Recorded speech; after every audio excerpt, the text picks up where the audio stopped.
Brian Hummel here with waterranching.com, walking down a hillside where soil and future soil, the microdetritus, is washing off the property. This side actually gets quite a bit of water coming down. It flowed certainly several times over the past 2 weeks. Last night we had 2 to 2.5 inches of rain, and we did have some flow. In areas where they didn't scrape as bad, or the water's not flowing as bad, you do get some grass. But I want to show you what you can do if you monitor the water, slow the water down, and help add some life. I spread wildflower seeds on both sides, so you can see the same exact mix of species here.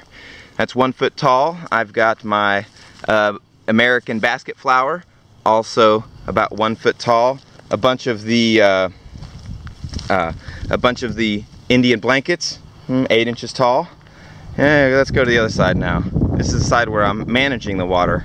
We've got the Indian blankets, 18 inches tall. We've got the bee balm or horse mint. We've got it, I don't know, 2.5 feet tall. You can see I have lots of vegetation planted down here right next to the berm, and you can see how it's all leaning over. Well, that helps keep the water from eroding, so I'm not getting erosion. Even on the roadside, I did mow the grass, but I have not mowed the wildflowers. And I want to try to convince, sort of like Lady Bird Johnson, I want to convince the state and the county not to mow the wildflowers. So I need to buy myself a little no mowing sign, because I'll maintain the roadside, or I'll let them do it if they're coming in like July or August when there's nothing else on the ground.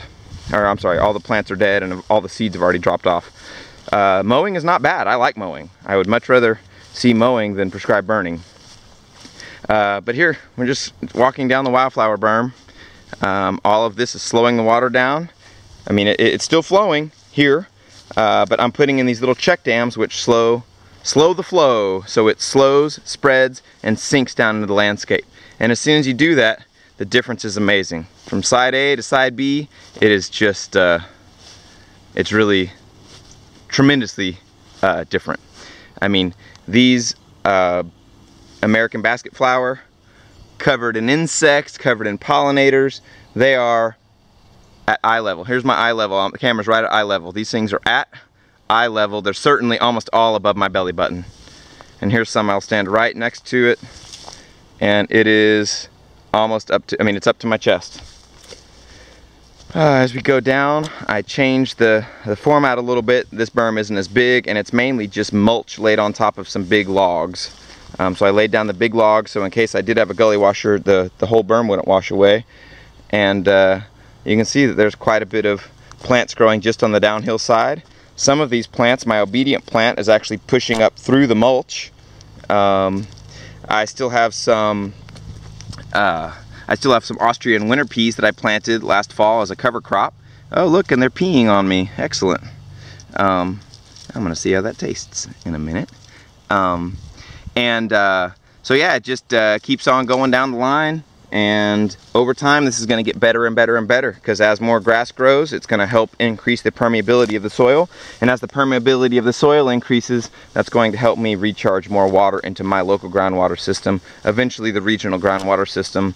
That water is going to come out as spring flow instead of flash flooding, and be providing water to the river when everybody wants it, and keeping the water from the river when everybody doesn't want it, and we have houses washing away and people dying and massive flash flooding. So the state governor and the president of the United States are all talking about what can we do to manage our lands better and help resist natural disasters. And water ranching is certainly a very useful tool to add to that toolbox.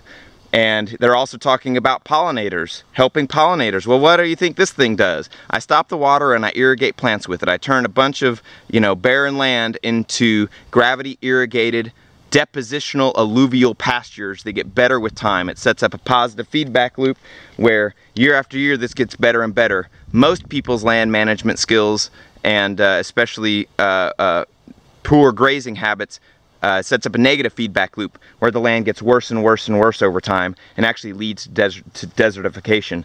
This can lead to reforestation, and I'm going to reforest it with very useful trees, very useful plants, and things that I can actually eat. So instead of flash flooding, I grow pollinator habitat, and I grow food, and I grow my groundwater supply, so I never have to worry about my wells going dry. Thanks again for watching, guys. When it was raining, this entire roadside was filled up to the roadside. It actually washed out right there and back into another series of berms, and it's only happened once. I've only seen that happen once in about a year. And it was when everybody else was having massive flash floods. All I had is I had a little bit of standing water, and I had a little trickle running around that telephone pole, and I caught it right over there in that little pond, only about 1 foot deep, but it covers a few hundred square feet. Thanks again for watching, guys.